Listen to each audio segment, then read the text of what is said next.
Эрхэм үзэгчдээ та бүхэндээ үдшийн мэнд хүргэе. Та бүхэн айдахтаа сайхан амарцгааж байна уу? Монголын үндэсний олон нийтийн телевиз уран бүтээлийн 6 дугаар нэгдэл дэлгэцсэн хөтөлбөрийн нэм гарагийн дугаар та бүхэндээ хүрэхэд бэлэн боллоо. Ингээд өнөөдрийнхөө хөтөлбөрт ямар болонгууд, ямар мэдээлэлүүд багтсан тухай мэдээллийг бас та бүхэндээ товчхон хөтөлбөрийн хэмжээнд танилцуулъя. Хөтөлбөрийн эхэнд дэлхийн баячуудын хэрхэн баяжсан тухай түүхийг бид та бүхэндээ цовруулаар хөгдөг байгаа.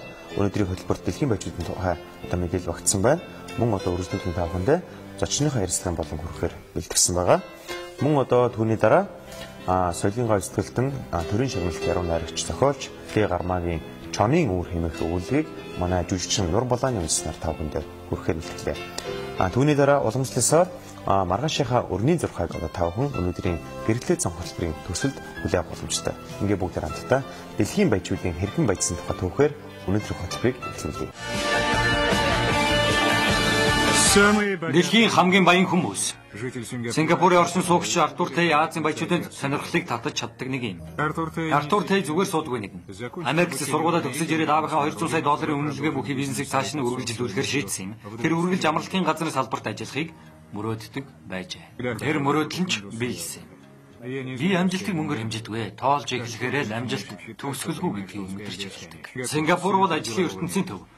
Өмнөд хойд хоёрыг нэгтгэж байгаа газарт мөнгөний хэрэглээ их гарна. Энэ зогсоол бол $45 сая үнэтэй. Сантоза ирэг дээр байрладаг. Хүний гараар бүтсэн Сингапурын 9 далайн иргэн нэг юм. Ад сорьсон үйлдвэрлэл нь Артурт байж боломгүй ашиг олж өгдөг. Азийн салбар нь дэлхийд томоохон байр суурийг эзэлдэг билээ. Бид зөвхөн супер класс төрлийн завыг хүлээж авдаг. Хамгийн дээд зэрэглэлийн усан онгоцыг үйлчлүүлэгчдэд өгдөг. Артур өөрийнхөө бизнесийг Монте Карлод үргэлжлүүлэхийг хүсэж байна. Энэ Азийн томоохон усан шоу болдог юм. Нийтдээ энэ зогсоол дээр 400 гаруй түрээслэгчд байна.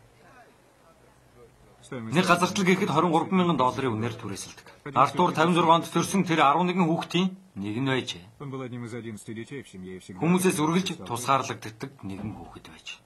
Би их хэрт бие даасан л та. Сургууль сурдаг байхдаа би хичээлээ тасалж найз нартайгаа киноны билет авахар гүйдэг байсан. Харин айрамд байхдаа би аль болох эхний игнэнд байрлахыг Америкийн бизнесийн сургуулийг төгсөөд Артур өөрийнхөө аавын компанид ажиллаж эхэлжээ. Фирм Азийн хэмжээнд маш их хөргөн хүрээтэй ажилладаг. Өдөртөл экспортоор 100 бараа гаргадаг. Артурын эцэг нь Артурыг өв залгамжлагч болгохоор шийдсэн юм. Өглөө нэмийн захирлаа. Өглөө нэмэнд өв залгамжилж авсан компани Артурыг өөрийнхөө бизнесийг амжилттай эхлүүлэхэд нь тусалсан юм. Сингапур бас хойд хэсгүүдээр эдийн засаг хүсэж байна. Жил бүр улам бүр чангарсаар байна. Бид амралтын салбарыг хөгжүүлэх цаг нь ирсэн. Сингапурт өрний массажийг сурталчилж Артур хэдэн массажны газруудыг нээсэн.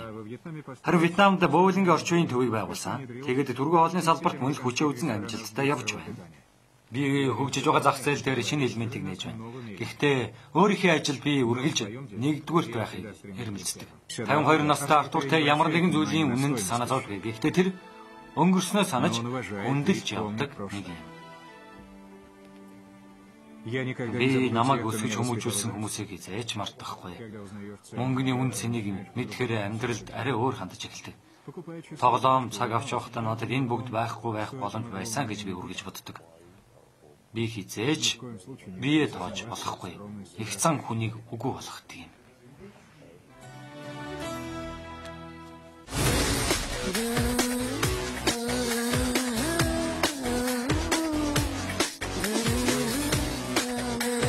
Гэрэлтсэн хөтөлбөрийн энэ үеийн дугаартай хамтдаа байгаа хэрхэн үзэж та бүхэндээ баярлалаа. Тэгэхээр өнөөдрийн манай зочны ярилцлагын болон та бүхэндээ хүргэж байна.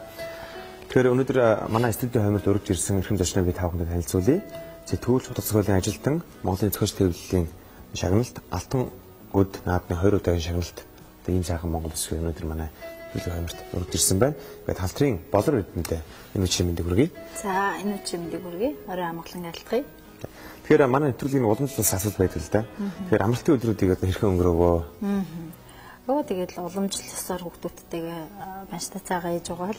Тэгэл гэр бүлээрээ ээжиндээ очиод ерөнхийдөө нэг юун дээр гол руу туулын тишээ гоё мөсөн дээр гоё байлаа шүү дээ. Ард цаг агаар сайхан байгаа. Тэгээд амралтын өдөр гоё байлаа тий. Хүүхдүүдтэйгээ гулгаад дур юунд дур зугаалаад байгальд зугаалаа нэг тиймэрхүү маягтай өнгөрлөө. Тэгэхээр манай үзэгч хүн бас ойлгосон баг. Би танилцуулсан хүргэлээ.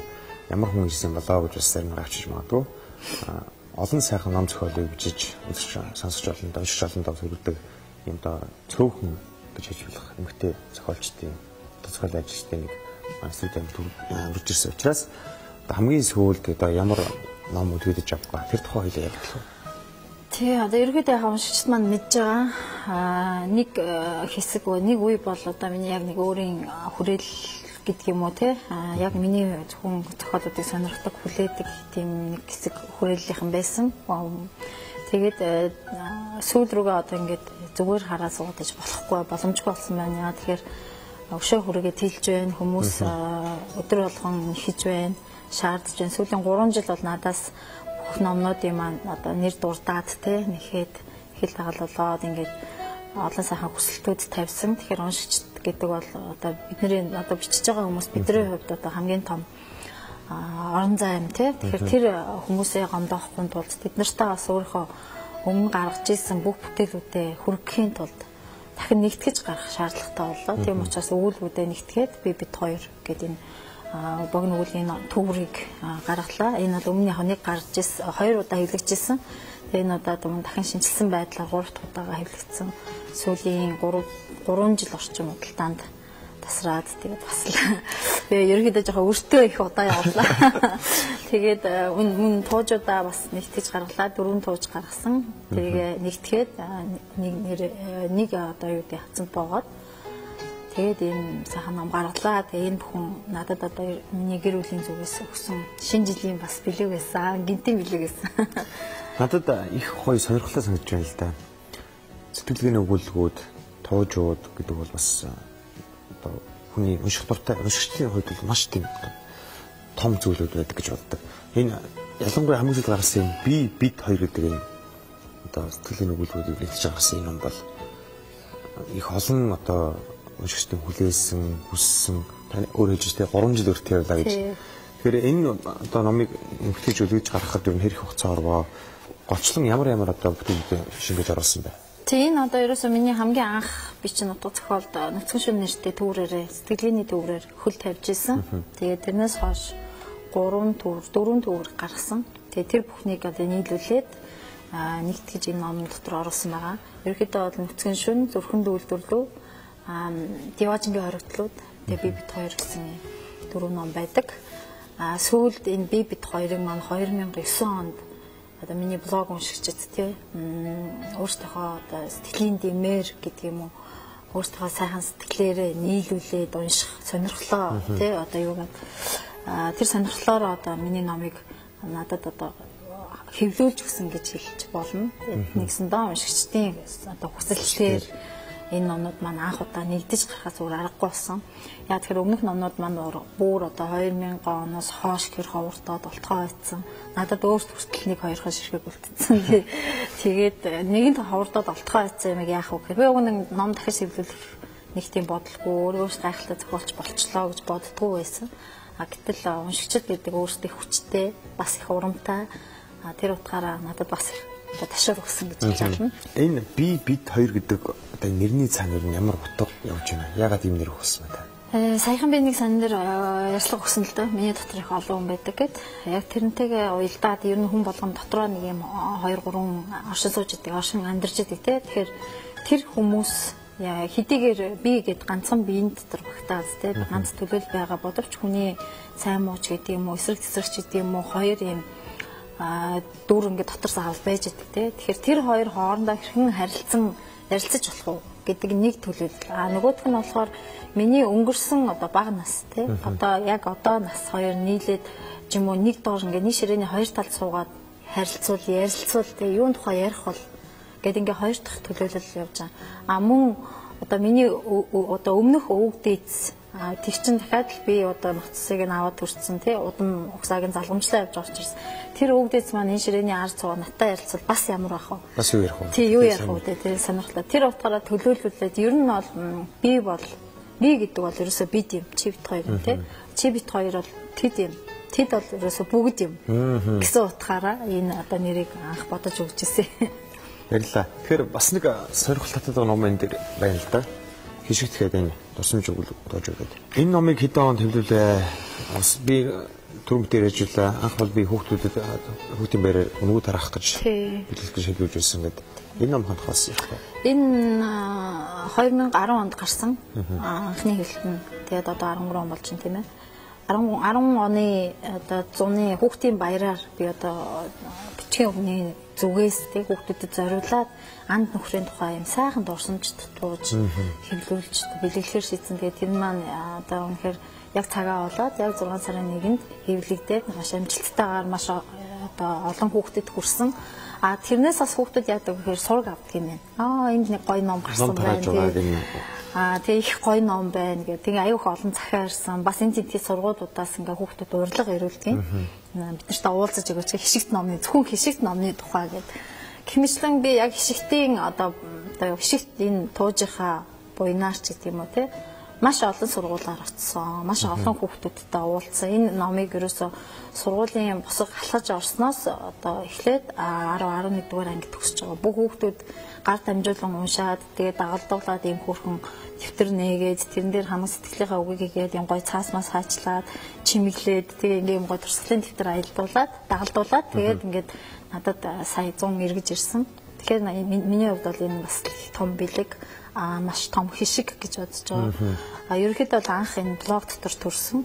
Би өөрөө нөгөө блог дотор анх бичиж эхлээд тэнцэн уншигчдийнхаа дунд бичээд дуусгаад тэгээд сансргуугаар хэвлэгдээд сансргуугаар олон хүнд хүрээд сансргуугаар маш олон хүүхдийн сэтгэл зүрхийг одоо юу гэдгийг сэтгэл зүрхнээс талархал надад илгээсэн учраас би их хайртай байдгийг.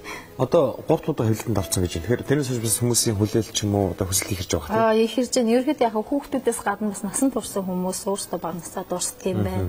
Өөрсдөө бүгдээрээ багтаа юм. Ямар нэгэн амтнд хижээдэг хүүхдийн сэтгхүү байдаг шүү дээ. Байгальд их хайртай хөөрхөн ханд татдаг. Тэр сэтгхүүгээ эргэж санддаг юм байна. Тэр амьдралаа эргэж төсөөлдөг юм байна. Тэгээд энэ хишигттэй хамт амьдраад хишигттэй хамт ингээд зовоод шаналаа сүултээ ингээд хишигтийг ингээд байхгүй болчлоо гэхэд том жижиггүй бүгдээрээ хэрхэн өөсөн байна. Надад одоо үргэлж захиа өнөөдөр хүртэл надад бас онлайнаар загтлууд бас ирсэн. Тэгэхээр таны яриад бас би нэг зүйлийг бас олзуурхаад байна л да. Хэрвээ би одоо дуучин болох байсан юм магадгүй гэж байна тийм. Тэгэхээр ер нь зохиолч хүний хувьд, төсвөл ажилтны хувьд хичнээн дуу жүжиг шүү гэдэг юм тийм. Энэ зүйлийг бүтээгээд тухай ярихгүй. Бас олон дуу бүтээсэн сурагтай би сонсч байсан. Тий, ерөнхийдөө яг тоолж үзээгүй. Гэтэ гарсан дуунууд маань маш хурдан хүнд хүрдгийн. Тэгээ би бас өөрөө нэг талаараас жоохон тоодгийн булгансгэлтэй юм шиг байгаа юм тий. Гар оролцсон юм маань бас амжилттай явдаг. Амжилттай хосоо гадна хүмүүст их хурдан хүрдэг.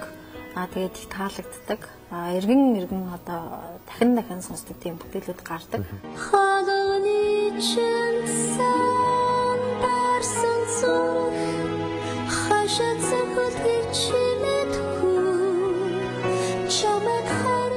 Үл таних эмэгтэй манай Гавьяатай Ариунагийн дуусан тийм маш сайхан дуу. Тийм маш сайхан дуу, маш олон дүрсэн. Энэ дунд шүмжилжсэн үнийг би огт сонсоогүй. Дараа нь одоо манай Гавьяатай Ариуна хонгийн сүүлчийн дуу гэдэг сайхан дуугаар үнэхээр энэ Монголын рок поп гэдэг юм дотор тесрэлт хийсэн. Энэ бол рок поп опер гэдгийг жинхэнэ утгаар нь дуулж чадсан. Энэ бол гайхалтай бүтээл болсон.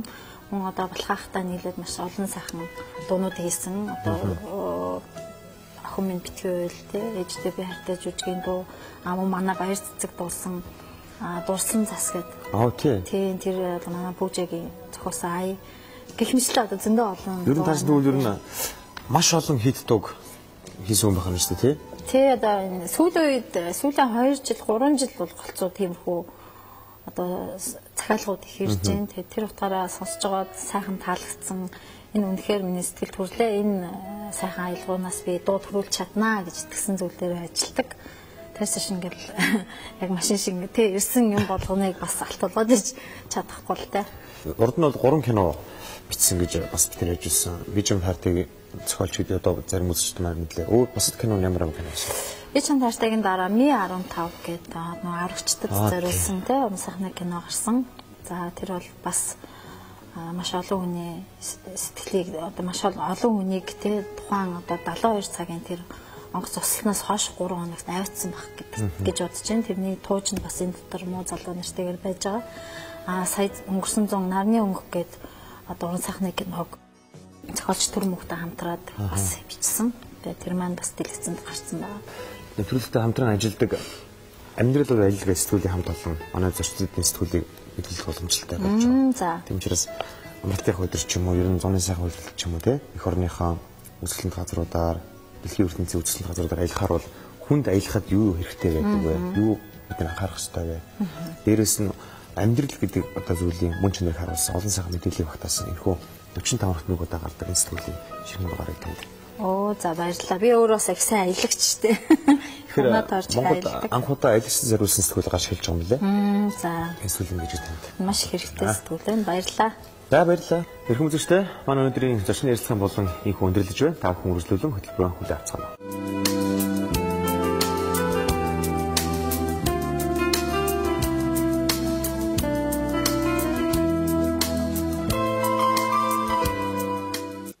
Сүүлийн хэд хоног Балтан өвгний нойр хулжаад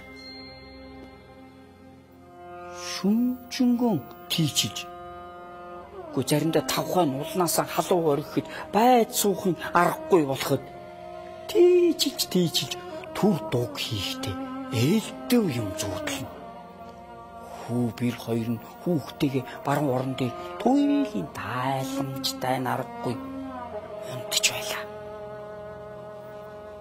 Үгүй өөхөгч болоогүй шүү. 67 нас гэдэг тийм ч тардагтай тулсан нас биш. Аав минь 80 шахаж байхдаа өнгөрсөн юм. Хөөх юм. Ийм бодож ивдэн. Саяхан эднийхээр бараг насаараа шахуу үерхэж, хэрэлдэж, хэлэлцэж явсан жамсар нь нэгээд хөөх. Гүй Балтан минь чи арай л эрт. Чавгунци малгай өмсчтэй. Гүй ядаж нэг морь унаж холын уудын толгой дээр гараад алсын бараа хардагч болоосоо гэж билээ. Эдний хооронд бүх амьдралын турш зөрсөн ганцхан зүйл байсан нь хүүгийнхин тухай маргаан байлаа. Гүй чи хүүгээ нэг хүнээс гажууд амтан болгох юм дээ. Чичтэй мунч мунхан хүндээ гэж жамсран бүр хүүгийн аль бага байхад нь хэлдэг байж. Тэгэхэд за чи битгий дэмээр эцэг хүн хизээч хүүгээ худалж хулгайч болохыг гэж боддгүй. Гэхдээ надад бас өөр юм гисэн эрдэм байж болно одоо. Хүн болгонд өөр юм гисэн заяа тавилан байдгийн заяа нь мэдгээ гэж Балтан өвгөн хэтэрхэн.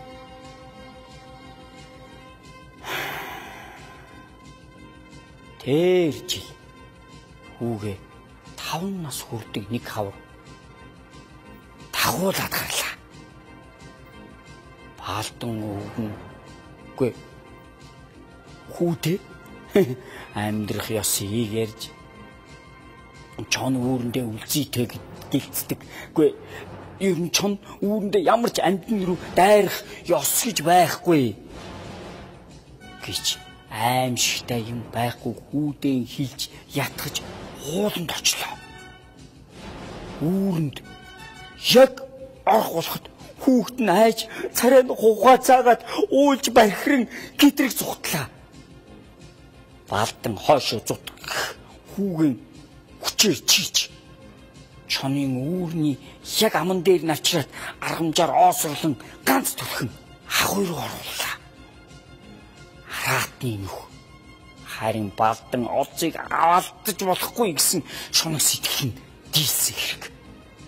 Харанхуй хадан агуй руу хүүхэд нь хорхоо шиг харавгансаар далд ороход Балтангийн сэтгэл сая хачин боллоо. Хэдэн мөчийн дараа авах ёстой ан нь шуудааны ёроод гинсаар харгамжааны үзүр татагдан гарч ирлээ.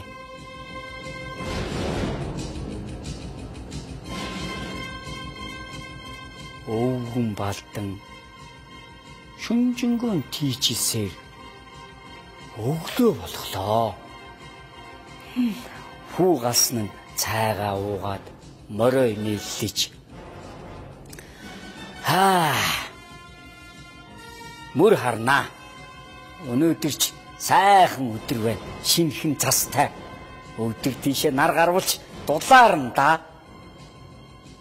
Аава, та цэцэг maaтай илбэлцээ тэнгийнхаа юмыг салхинд сэврэж хатаахыг бодоорой гэж хэлчихээд бууга үүрнэ. Орондоо мортлоо. Өвгөн гэрийнхээ гаднаа харж зогсохдоо уулаа уул. Гүй энэ ядаж барилдахгүй дээ. Ноцолддогсэн бол сумын наадамд жил болгон төрүүлээд даагавх байсан да. Гэж баярлан бахархан бодно. Хүүн үнэхээр ямар сүүхэтэй ир болсныг пэнд байгаа юм л хилээд өгнө. Гурил будаа шуудаагаараа гүлэм дэвсний булгаар инээ тэрэгээд л багууд гихт үд орсон цас хайлаад өвлжөнд халуун уурд итлээ. Өвгөн хөлдөр гიშиглэх дөнгөж ургаж байгаа ногоог хараад хүй гэж ногоо ургах нь гэж удаан харж зогсдол уяан дээр дөрөв хан хийлээ. Галсан их л яарсан шинжтэй давхиж ирээд аава та наашаа ирээч гэж хэлснээр бууга гэрдээ тавиад орлоо. Цэцэг маа морь момгон хараа имэйллээрээ гэж хэлснээ аавда. Аава гэ та өнөөдөр надтай нэг хамт явна байгаа. Гэ ойрдоо ямар салхинд гарсан биш. Морины нуруунд дээр нэг гарал та. Гэхэд аав за тэгье. Гэ нэрээ би ямар ойрдоо салхинд гарсан биш. Миний хүү. Гэ аавгаа ингээд гэрийн бог болоод сууж байгаа мэдсэн байх нь гэж баярлан дээлийн солихоор бүсээ тайллаа. Гэрээс холдож хүүтэйгээ гүй даван сажлуулж явхад өвгөн сэтгэл сэргэж нурууныхын чилээ гарчээ. Сэтгэл дэгэлцсэн өвгөн нэг мэдхэд олон цохио өөд гараад ирснэж мэдсэнгүй. Хүү морноосоо буухад аав нь ч бас дагаад уулаа. Уул адил залуу ганцганаасан шуудаа арганж хоёр аваад цохио өөд өгслөө.